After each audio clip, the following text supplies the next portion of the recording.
Hi, this is Gurasi Singh, and you're listening to my Thick Accent podcast.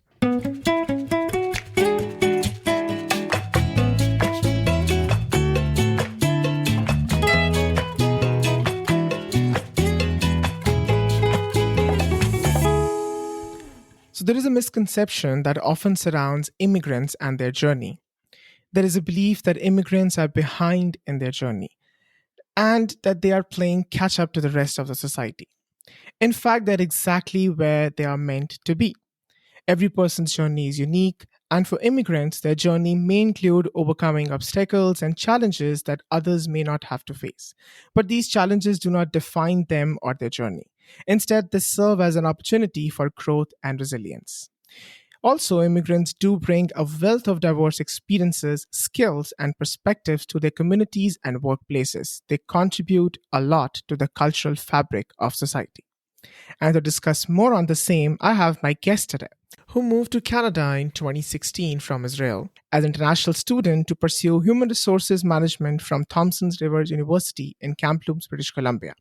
He was a club president at the Thompson River University Toastmasters Club and the executive member of the Human Resources Management Club, and has also worked as a Student Systems Support Analyst and is now an executive for Ontario PC Party. Let's learn more from him why he moved to Toronto and chose to avoid the Vancouver rains and has built his careers in various roles and domains. Please welcome Idan Jacobs. Thank you, Gurasis. It's great to be here. Thank you for having me. And I liked your intro. Really, very relatable. Yeah. So, welcome to the podcast once again. And I'm really glad to have you on the podcast. And like I said, I'm going to cover all these topics, just how we always think that immigrants are behind in their journeys, but they're exactly where they're meant to be. Before we unfold more of your journey and talk more about the same, let me take you back to the time you spent in Israel. Tell us a little bit about your formative years and how was it like just growing up there? So I grew up in a place called Ra'anana, which is a town of less than 80,000 people. And that's where I spent most of my elementary school, junior high, high school. And it had a lot of communities of people that came from other places around the world. And paradoxically, I kind of felt like an outsider. Because in a way, the people who were local are, to an extent, a minority. When you have people from other countries that are hanging out with their communities.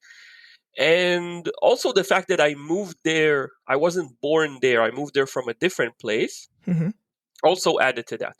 And my experience is that when you grow up with an education system which is from a certain grade up to the end of high school, and you have the same people, you get treated a certain way, the same way.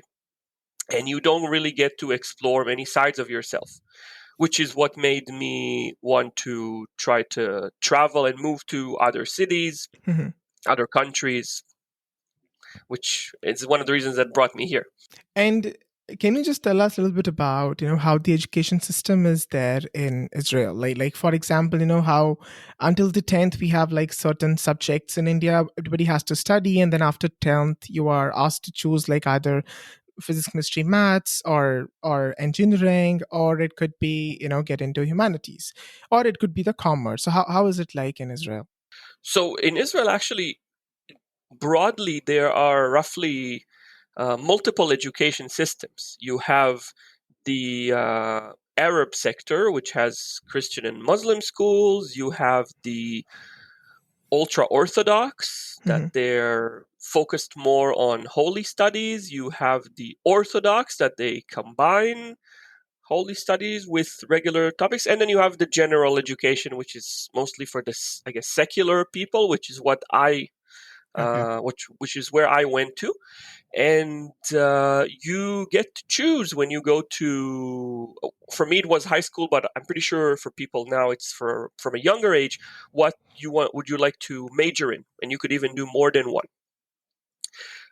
So English is a second language from an early age, so that's not even a choice, it's part of it.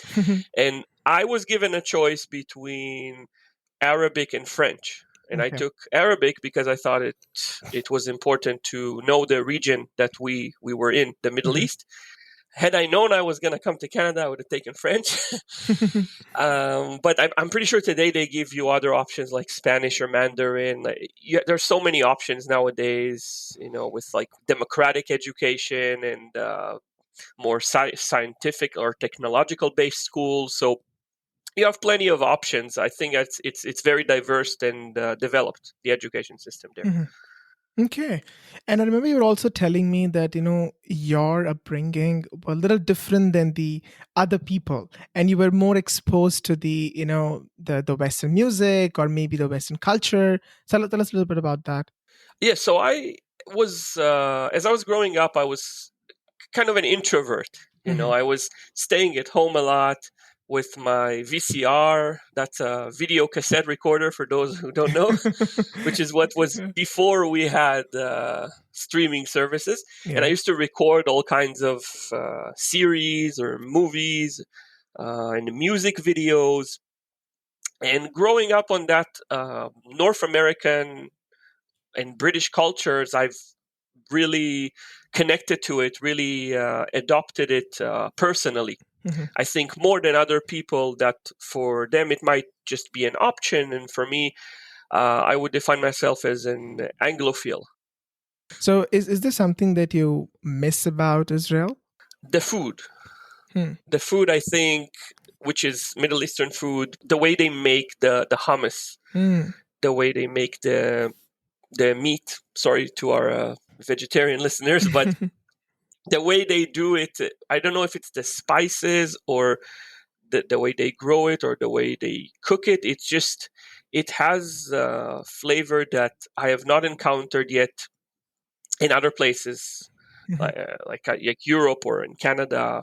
So I really miss the food and also my dog, because when you talk to your family, they respond, but if you try to talk to your pet through a video cam, they may look for you, but you won't get the same reaction.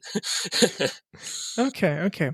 And yeah, you said it right that I think even for me, the food is something I miss the most, and it's the flavor. I mean, you do get all those Indian spices and everything here, but still, the restaurants, that whatever they sell, it's not something that it's not that as authentic as your own country. So I know what you're saying about that. Okay, so is there any misconception you think people have about Israel or just the residents of Israel? Yeah, I think it's a great question. And what I found is that a lot of people either they glorify or vilify Israel.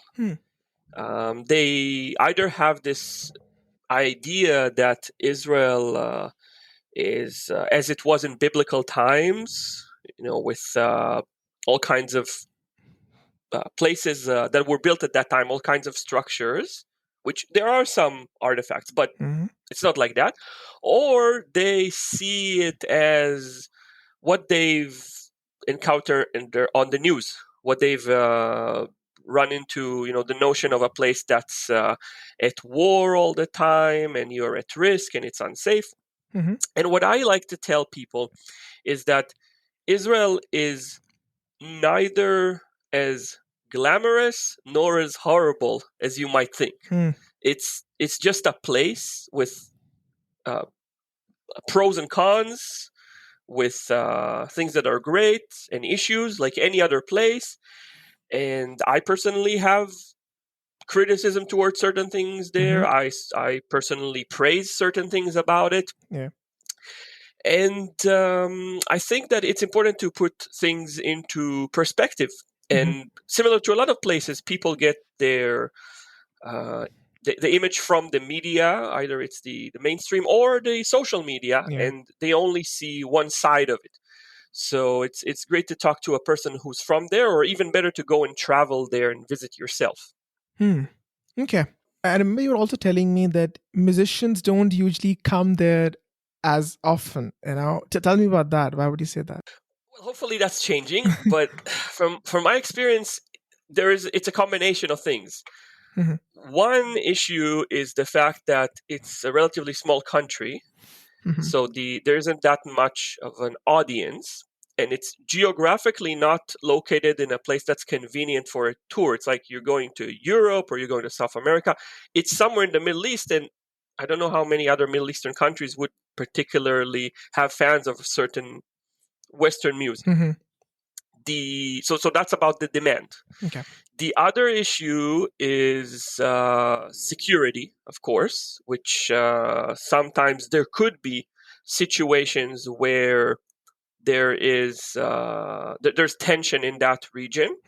Of course, it's usually in certain areas, like around the borders, but sometimes people who see it from the outside can't really distinguish. They just think the whole place is, under attack. And let's say you pass those hurdles. Let's say you do have an audience, and let's say it's a good period for security. There would still be those who would decide to boycott Israel politically. There's the BDS movement. I don't know if you heard about it, boycott, divestment, and sanctions. Okay.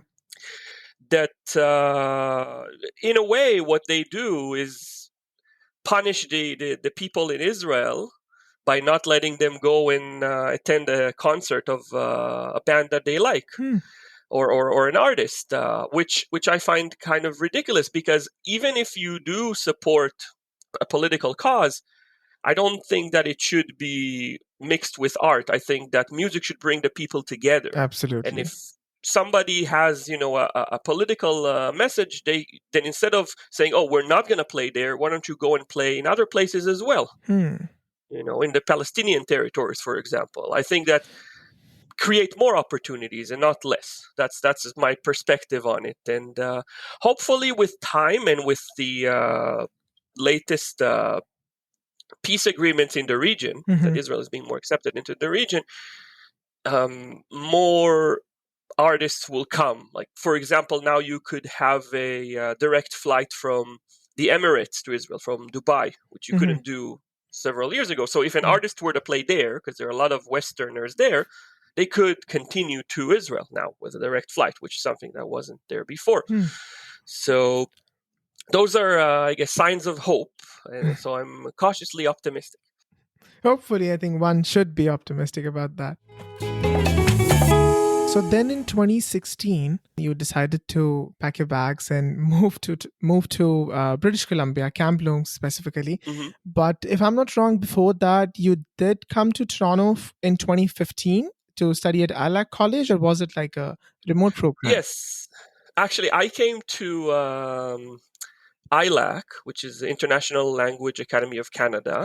It's an ESL school, and they have this program. I don't know if they still have it. It's called Service Excellence for Business. Basically, that program is supposed to prepare you to work in hospitality and restaurants and businesses like that. The idea is that you study for 6 months and then you work for 6 months at a job that's related. The thing is that immigration has to give you a visa for the entire duration of the program, which is a 1-year study visa and a 1-year work visa. And a person who would go about doing that program, let's say that they were approved, that might not necessarily give them enough points to successfully do immigration to Canada. Which is why I was rejected from that application. At the time, I didn't know. I thought, oh, maybe it's about I don't have enough money, or why do they think that I'm not suitable? But that was the result. And what I did in order to prove that I'm a genuine bona fide student was come to Canada as a tourist. You can do that up to 6 months and take an ESL course at that school. The course is called University Pathway. And that course prepares you for post-secondary education after that, be it a college or a university. And for that, you'd have to reapply for a study visa for those academic studies. But it creates more of a solid foundation. Okay, this person is serious. They actually went and did that preparation. They're enrolling at a longer program. all those considerations go into account. And then when I reapplied later and I found out about the Thompson River University in Camp Loom, it was a smooth process to get the study permit.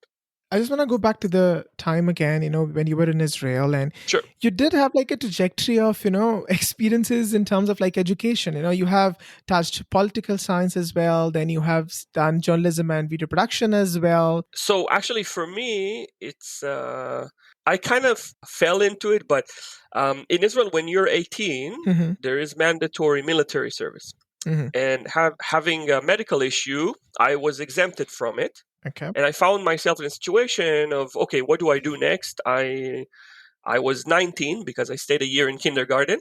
So but usually most people go at 18, and I wasn't in the army. So what do I do? And other than working at McDonald's, my dad told me, okay, while you're dealing with your health issue, you could go to school. We'll support you if you choose to pursue education. And I happen to live near a branch of the Open University. That's the biggest university in Israel. And I found myself quite interested in political science. So that's when I started with my undergrad. Later on, when I worked for the Open University of Israel as a studies advisor at the media school, I ended up studying that program that I was promoting, the television studies, journalism, production, and such. So in 2016, Idan, you landed in Canada. So tell us about your first day. What was going on in your mind? So I landed in Calgary because the airport in Kamloops is a 1 hour flight from either there or Vancouver. You can't really go directly there. So when I landed, it was around 10 days before Christmas Eve, and it was freezing. That was the first time I've experienced winter in Canada. Because when I came to Toronto as a tourist, that was May to October. So I was there when it was all sunny.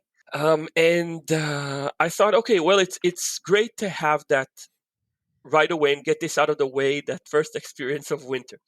And I had come relatively early because the semester starts in January and orientation week is a few days in the beginning of January.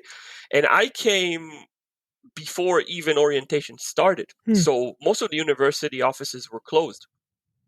I had to kind of walk around and be like a detective and figure out what I need to do and trying to get as many things as I can done before orientation because I wanted to be on the ball and, to kind of get a head start. Yeah.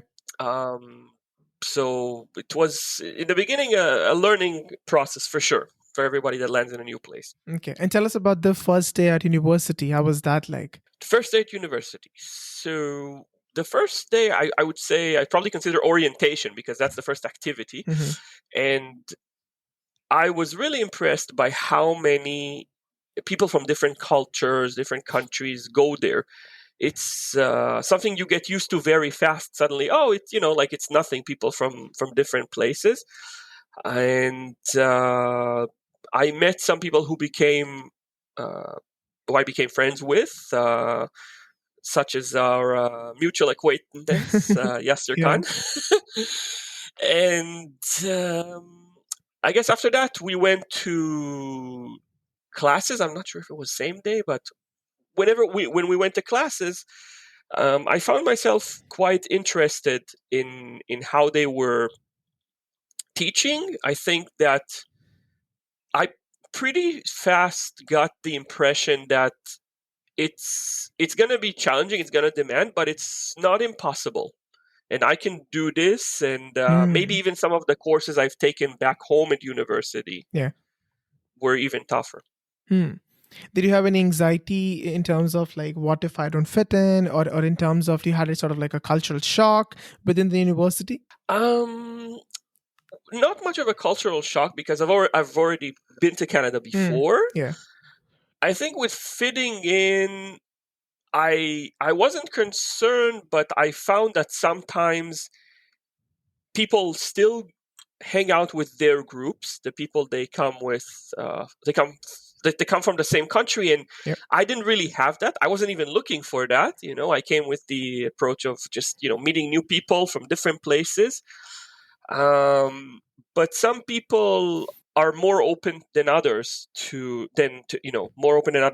Yeah. interact with you and become your friend, and you can see pretty quickly, I guess, people who are more cosmopolitan versus people who are kind of more ethnocentric and Yeah. closed in their own group. Yeah, you're right. We do see that in our class. I think the same happened with me. I saw the same in my class, that there were these clusters where Indians were with Indians. No, not that I had any Indian in my class, but no, Latinos with Latinos, Chinese with Chinese, Koreans with Koreans. So you do see that clusters, and just like you, I think neither that was something I was looking forward to get into when I moved here. And so during your studies, you did do a lot of part-time jobs as well, right? I did see that you worked at Walmart. You also worked at Sears. So tell us about, like, how was that experience like for you? Like, since you did come with, like, a lot of experiences, you did work maybe a little bit in your country as well, then coming and doing such jobs. And tell us about that experience, or how did you even get these jobs? So coming here, here meaning to Canada. Yeah. Right now I'm in Ontario, then it was BC. Yeah. I first got the advice from the advisors at the school and most of the people who supported me, telling me, okay, first few months, try not to work, focus on your studies. And then towards the summer, I started looking for a job. My goal was to start working, I guess, the beginning of May, because like spring starts. And then I ended up only starting work at the end of July. I found that from the moment you make the decision, Wow. you start looking for a job and applying, till you get the call back or till you get the interview, takes time, because that's not necessarily up to you. You can only do so Yeah. much, but once you do that, the ball's in their court. So it was quite frustrating to see, I guess, money coming out without you having to being able to get some income. Yeah. But I'll tell you another thing. I think that I would rather find something that I'm suitable for, rather than doing something I'm not, just for the sake of having a job. For example, one thing I did after my university back in Israel, I did a teaching civics certificate. Then I found myself in the classroom during the practicum that I didn't really feel like a teacher. So I didn't stick with that. I ended up being a studies advisor at that media school for a while. So I had a similar situation here where I got a job at KFC, and I thought, oh, I've previously worked at McDonald's. How hard can it be? And I realized that there you actually have to cut the chicken and take out the kidney beans and flour it. And I was like, this is not for me. I'm sorry. They didn't really need a person who would be a cashier or do cleaning. So they gave me a shift a week. And that's when I started thinking, okay, I need another job. And that's when I found Sears, which was closing after that. But that was the stepping stone to get to Walmart. Yeah. Because once you have that foot in the door, you have that little experience, you can put it in your resume and move to the next thing. Yeah. And Campus is a small city, right? And you don't really have enough part-time opportunities. Is that correct? Yeah, I think they're pretty limited. I mean, the city it's I think around 90,000 people. The reason why I went there in the first place was because as an international student, we spend a lot on mostly tuition and living expenses, and Camp Loom was at the time less costly. So I went there, but I mean, if you find, I guess, a job that's full-time as an international student, you're limited due to the 20-hour restriction during the semester. So you wouldn't get hired, right? Talking about off-campus. And on campus, everybody wants to work because there's no limitation. So the competition is very high. Yeah. It probably depends what you're willing to do. I guess if you're okay with shoveling snow, Yeah. or cleaning offices. Mhm. If you are able to do that, then you might find a job, but not everybody can do everything. So Mhm. Yeah. And so during your studies, you did do a lot of volunteer work. You were part of the Toastmasters club. You were also part of the HR management club.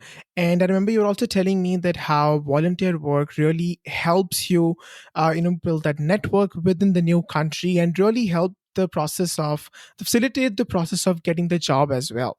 So tell us about that experiences as well. so being in clubs and not just being a member, but also being in the leadership, in the executive team, Yeah. that really helped in the sense that it adds more accolades to your resume. Hmm. It adds more things that you can stand out. And once you graduate, it's not just, okay, what did you do? I finished this diploma or degree, and Yeah. I worked at some retail or fast food, which is what a lot of international students do.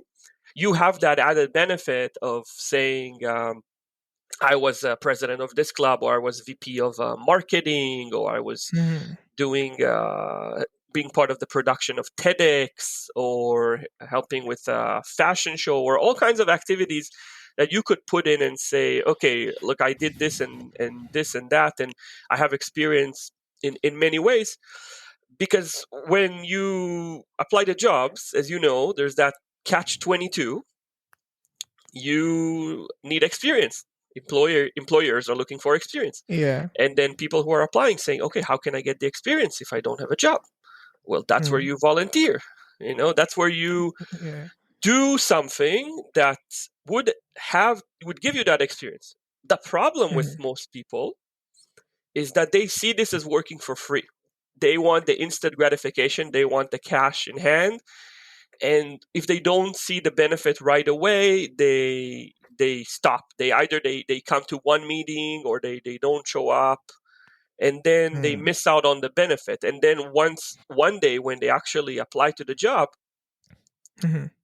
you see that people contact you for a reference, and you really think to yourself, okay, how many times have I been doing something with that person? Have I engaged with them? What can I say about them? Have Mm. they helped me organize an event, or put something together, or contributed in any way? Great, I have some memories of them. But Yeah. maybe they came once as a guest. I don't know, what can I say about them, right? Because I'm a pretty genuine person. So so I guess that's the other aspect of it. The one aspect is putting it in your resume. The other aspect is having a reference, a recommendation, Mhm. that type of volunteering gives you. I think definitely, especially when you're in a new country, these volunteer works definitely helps you build a character, build a personality. And also, like, we always talk about job search. Even in previous episodes, I have talked that hard skills can be learned. It's the soft skills. It's the ability to have the understanding of Canadian culture. The Canadian environment is something really helps you get the job, not your education or not the things that you have on your resume. Yes, for sure. So let's just pivot towards your role, which your full time role at Thompson River University as a student system support analyst. Tell us about that role. So I was the first person in the history of that institution to actually do that role. It Really? was a new role that was created by my manager at the time. Her idea was, she wanted a person who would be liaising with different departments Hmm. and see where their issues are and offer suggestions for improvements. Having been through a job previously in Israel as a studies advisor, and also working for an open learning school Yeah. for e-teacher, I've had that experience that they were looking for. And on top of that, all the volunteer experience that I had. So, Hmm. in a way, it kind of felt like this job was made for me. Well, it definitely was. The only issue was that my start date was mid February 2020. So, Hmm. around a month and a half after, we were working from home. Yeah. And I kind of found this to be challenging, because it's not only the fact that it's a a new job for me. It's a role that has not been done before, so there wasn't anybody to mentor me particularly. I was to form that role Mm-hmm. in conditions that were not the easiest. Mm-hmm. And on top of that, some months after, I think around a year, my boss then retired. Hmm. Because of COVID, they let people do early retirement. Yeah. So what happened was that my role kind of shifted with the new management, and I didn't feel that I necessarily was able to do all the things that I set out to do when I joined that job. Especially when we went back to the office, I had this expectation of, okay, some of the things that I'm struggling with are because of working from home, are because of the pandemic. But Yeah. then I saw that, okay, things have changed now, and I'm not sure that I'll be able to leave a mark and improve things the way I set out. Hmm. And especially with, university, that's a big bureaucratic institution, and there's a lot of politics and pressures and unions. And add to that, on top of that, the fact that I felt that I was living in a small town, I kind of felt out of context there, which pushed me to pack my bags and make this move to Ontario, to Toronto, which is the biggest city in Canada. Yeah. Yeah. Were you also having those conversations, or maybe like a one-to-one, sort of like, understanding what students might need or may not need in university? Was that also part of your role? Actually, not for the most part, no, because my role was working with the staff that worked with the students. Okay. So the role is Student Systems Hmm. Support Analyst. So I had to work with the people who worked with the systems, Mm-hmm. and give them solutions and give them ideas or reports or some kind of data output, something that they asked, or make an input of some configuration change. Mm-hmm. Mm-hmm. So sometimes maybe by chance an email from a student would end up in our inbox, but we're Hmm. not supposed to, in that kind of role, in that kind of team, we're not really supposed to engage directly with the student. We're supposed to fix the issue and Mm-hmm. for the staff person that contacts the student. Okay. And does that role still exist, or you left, or it's gone? Actually, it does exist. Another student that I met who was also involved with some extracurricular activities Mm-hmm. contacted me on social media Mm-hmm. some months ago to ask me about the role. And I gave him some tips, and from what I know, he got it. And I hope he's enjoying it and that he's still there. So then, Idan, in the second half of 2022, you decided to move Yes. to Toronto, and you were telling me that you chose not to go to Vancouver, considering it's a big city, but still not so big. And tell us about that. Why Toronto? So first of all, living in the West Coast, to get to visit my country or have people from my country come and visit me Hmm. from and to Israel was very tricky. Especially if you have wildfires there or snowstorms that could really affect the flight. Mm-hmm. And that's just one flight to leave Kamloops Mm-hmm. to Vancouver or Calgary. Then you have to get from there to Toronto or Montreal. And then once you do, it doesn't work with the hours of the direct flight to to Tel Aviv. So you have to go through Europe, and that's another connection. So Yeah. having done that journey a few times, uh, that was one thing. The other thing is that it's also closer to my family. As I said, that they can come and visit me, and I can go and Yeah. visit them. Um, Toronto also has a big Jewish community. Mm-hmm. I'm not a religious person, but I feel that after being in a small place where there weren't that many people who have a similar background, and especially during the pandemic, Mm-hmm. it could really help to have that um, those opportunities, that support network. And speaking of opportunities, there are way more jobs. There is public transit that works way more. I Better, know yeah. people here complain about it, but I think everything is relative, compared to a different place that you were in. And if we talk again about food, there's so many options for authentic cuisines here. So Hmm. I definitely enjoy that. So since you are in Toronto, and you tell us about your role as executive assistant as well. How did you get that job, by the way? Yes. So this job, similar in a way to having volunteer experience, helped me get that job at the Mm-hmm. university. In this case, I volunteered for a candidate for the municipal elections.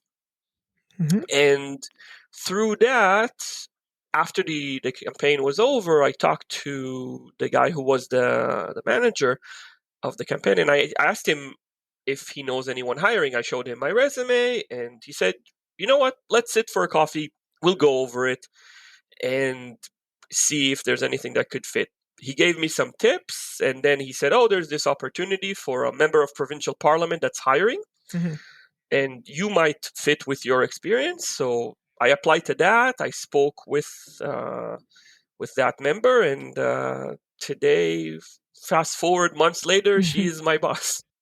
Wow, that's incredible. So tell me, what is something that you absolutely love about this job? The ability to learn what's going on in the province. I feel that it really Mm. connects me to um, especially as a person who's a recent immigrant here, to know what the government is planning, to understand what issues people are going through, and then how can you connect those solutions with those problems. Mm. What kind of policy is the government offering to people? How can we inform them about all kinds of grants or bills or procedures that would be to their benefit, all kinds of services that would benefit them? Mm-hmm. So I feel that it's both about, it's for me, being informed and making an impact. That Mm. combination is it's quite valuable for me, I Mm. would say. And are there any policies or programs you think you can share on the podcast that kinda in the process? That's a good question. There's so many things. I mean, the government of Ontario is it's a huge, I guess, apparatus, or how would you call, this body that has, so many ministries and budgets and all that stuff. Um, I guess I would say that if people are interested, I mean, the starting point would be to go to ontario.ca and start looking around over there, searching maybe for the specific ministry that is related to what they're looking for, and then they could start to get an idea. Mm. Also, they could look for their local MPP, member of provincial parliament, Mm-hmm. and get in touch with their constituency office. That's the office that provides service to the public, either by phone or by email, and then they could get more information from a person if they're not fans of just surfing the web. That's Mm. another way of learning about it. While you were talking, you were explaining this, Idan, I just realized that the networking has really worked in your favor, from getting the role at university and then getting this current role. And again, once again, I'll say to my listeners that they'd say that networking doesn't work for them, and they never get any fruit from all the hard work that they put in. But I would say to my listeners that Dan is generally like a right example here, that networking does help.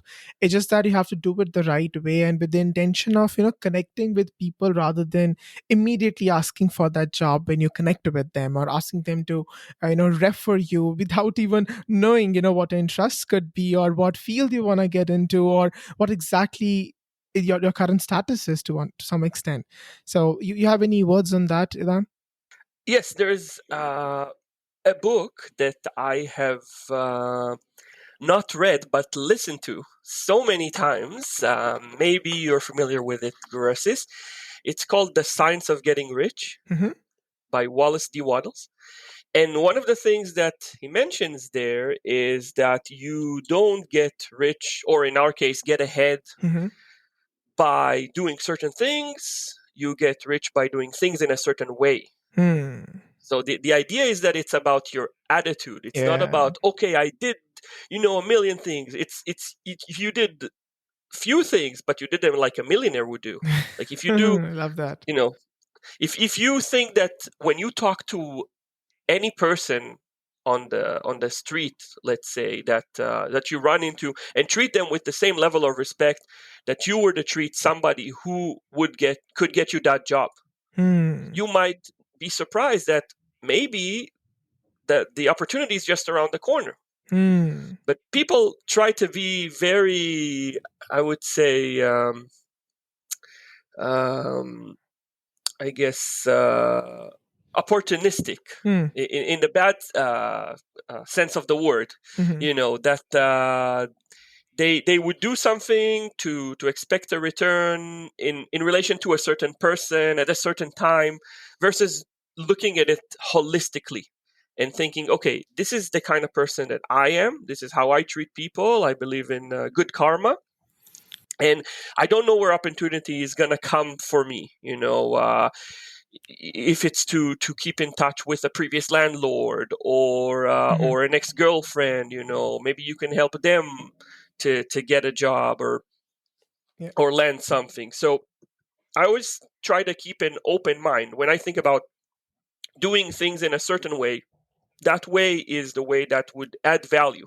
There's this saying, I think, if you give everybody what they want, you're gonna have what you want, something like that. So that's something I try to remind myself a lot. Okay, love that. Definitely, I think that has absolutely worked in my favor since I moved. That I had an open. It's like I came with the language. I'm taking words of one of my guests. He said I came with the language and an open mind, and that has absolutely worked in my favor. And to the point where I am today, it's all because of these two things. So I will just like shout it out again and just have an open mind. It will definitely help you grow in your career and even to survive in Canada, I would say. Yeah. So then let's want to go back to the point where I started my introduction today. So I'll share a quick story with you. When I was preparing for my podcast and I was seeing, obviously I was a heavy consumer of podcasts when I started preparing for it, just kind of joining the dots together, taking care of my concept and, trying to understand what I really want to topics I want to touch into. So I came across this one and I was very worried that how I'm going to compete with these people who have these millions of downloads, hundreds and thousands of downloads. And that moment, it was in 2021, I came across this quote by, Jay Shetty. And the quote was, I still have it written on my book, which I started preparing for. The quote was, I am where I am meant to be. This is my time. I'm not ahead or behind of time.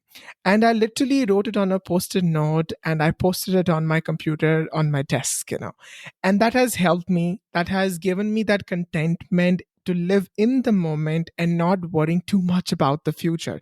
Because we do have this tendency of comparing ourselves, especially being immigrants. We compare ourselves to the people who share, oh, we have got a first car or we have got our first house, but they have reached there. They have gone through a certain journey, and comparing yourself with them is not going to take you anywhere. You are exactly where you are supposed to be. And for example, let me just get back to the point where you shared this article, on the Maslow's hierarchy of needs, that you have to take care of your physiological needs before you jump into next steps. I want to talk a little bit about that as well. Yes. I think that today, as you know, we live in a world that you get bombarded with information and with coaches that offer you solutions to problems you haven't even thought you have. I love that. And Yeah. especially during the pandemic. Yeah. Right. So I try to remind myself, to prioritize. Right. I like that quote that you've given. Like, let's say, for example, when I was a student, and I've noticed my teeth started moving, and I went to an orthodontics clinic, and I was checking for Invisalign, which is a form of treatment. Yeah. And At the time, I didn't have the medical insurance to cover it. So I waited for once I got my first job, I had that, and then I used it, and then I did it. Yeah. But if you were to go by the logic of a lot of the coaches, mentors, gurus nowadays, they would say, no, live the moment, do it immediately. Yeah. Get on that plane. And I'm thinking, you can't always do that right away. If you can, good for you. But if you can't, don't beat yourself up about it. Like you said in the quote, that you're where you're meant to be at Yeah. this particular moment in time. Even as I'm saying it to you, I'm reminding myself again. Okay, I think we can talk more about it, but I think I'll cut it short here and I'll pivot to my Sure. last segment of the podcast, and I call it Beneath the Accent, because we are knowing each other beneath the accent. So I'm going to ask a couple of questions. You can answer them in one word or a sentence or however you feel like. The idea is just to know more about you. So, ready? Okay. So let's just start with the classic question. So, what advice would you give to Idan, who is in the initial months of landing in Canada? Save as much as you can before, because how much you bring, as much as you bring, it will always not be enough, especially with inflation. Okay. Is there something you recently bought and you now regret? Something I recently bought and I now regret. I think I'm pretty calculated with what I buy. It's usually what I don't buy that I regret. And then I end up going back to the store and getting it. Okay. Sometimes you think, okay, I see it. If I'm still going to want it when I'm home, I'm going to get it. Okay. So, what is that one habit you adopted that has changed your life? Listening to affirmations or audiobooks that goes into your subconscious mind and empowers you, with certain beliefs that you would like to live. And because I'm kind of a hyperactive person, I like to play a game on my phone while I'm listening to it, like Candy Crush or some kind of card game. And then I listen to it as I'm doing some activity so I can keep busy, and it goes into my mind, and I feel that later on it's guiding my actions in a way. I advise you to add this podcast to your roster as well. Okay, sure. I should do that. Yeah. Okay. If you could had to describe yourself as an animal, what would it be? I think I would be a chameleon because I feel that I'm very adaptable. I could change my color to blend in my surroundings. If I go to a church or if I go to a gay parade, then I would blend in the way that I would either dress or speak about certain things that I would understand that are appropriate in that setting. And I think it's important to be able to put yourself in different contexts and blend in. Amazing answer. So name 3 things on your bucket list. 3 things on my bucket list. Well, one I guess would be to get fit, to lose weight and gain muscle.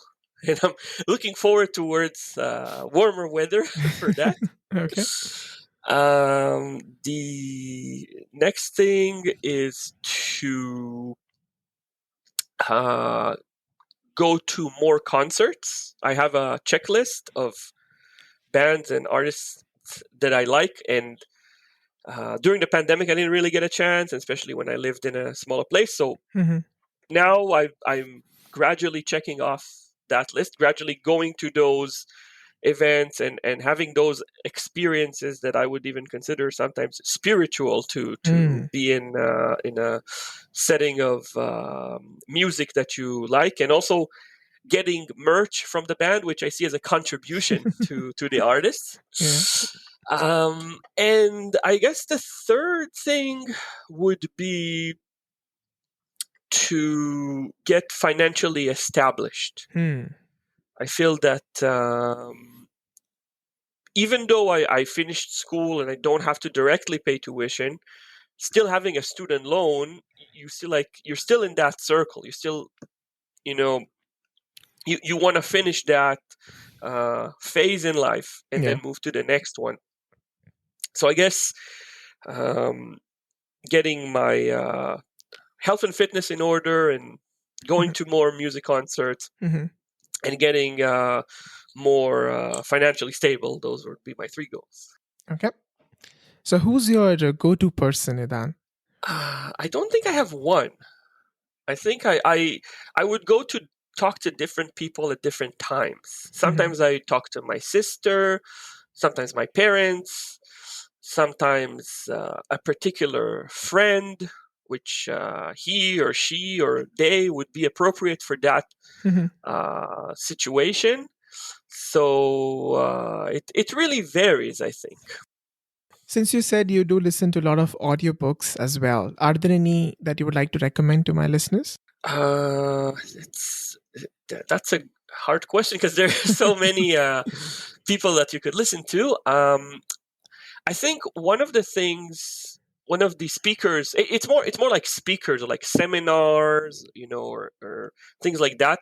One of the speakers I really like is Abraham Hicks, who is a woman that calls herself, her name is Esther, but she says that she connects to like these non-physical beings. Okay. And it's a lot of talk about law of attraction and how to be aligned with what she calls source, and then being in the flow to get what you want. Jim Rohn, who is very much into the I guess wealth and abundance mindset, and also Bob Proctor. And I'm just thinking if I have any examples from other fields. Well, I guess the next thing that I would check is your podcast, as you said. Okay, good to know. Yes. So if you could had to eat, one meal for the rest of your life, what would it be? That's hard because there's so many tasty foods out there. Well, probably some kind of well done beef, like a steak, like entrecote, or I don't know, one of those.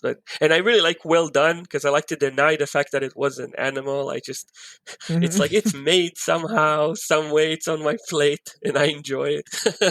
Okay. Is there any dish or food item that you tried for the first time in Canada that you have never tried before? Like, for example, for me, it was avocado, and hummus. Both of these I've never tried before in India. I tried for the first time here. Yes, and were they good? Did you like them? Oh, I love them. I absolutely love guacamole. Yes. I think it's like my go-to breakfast, lunch, or dinner. Guacamole. So I think in Israel, luckily, we have a variety of food options, sometimes even tastier than Canada, and international foods, not just local. In Canada, particular food, I think people say that the national food is poutine, right, here. So I've tried a very particular one, which was Texan barbecue poutine. Okay. That it comes with pulled pork, and it had a barbecue flavor to it. So I really like the way that particular restaurant did it. Because I'm not a fan of the other poutines. So okay. So finally, describe Canada in one word or a sentence. Opportunity if you work for it in an environment that's relatively peaceful. On that note, Idan, thank you so much for being on the podcast and adding value to my listeners. Thank you. Thank you, Guru Assis. It's been a pleasure, and I hope the listeners enjoyed it too. Hey, listener, thank you for making it to the end. I highly, highly appreciate you listening to the podcast. Subscribe to the podcast if you haven't as yet, and please share with your friends or anybody you think would like it. And like I always say, we encourage you to follow your heart, but also us on Instagram. The handle is mythicaccent. You can also leave us a review or write to us at hello@mythicaccent.com. So stay tuned and let's continue knowing each other beneath the accent.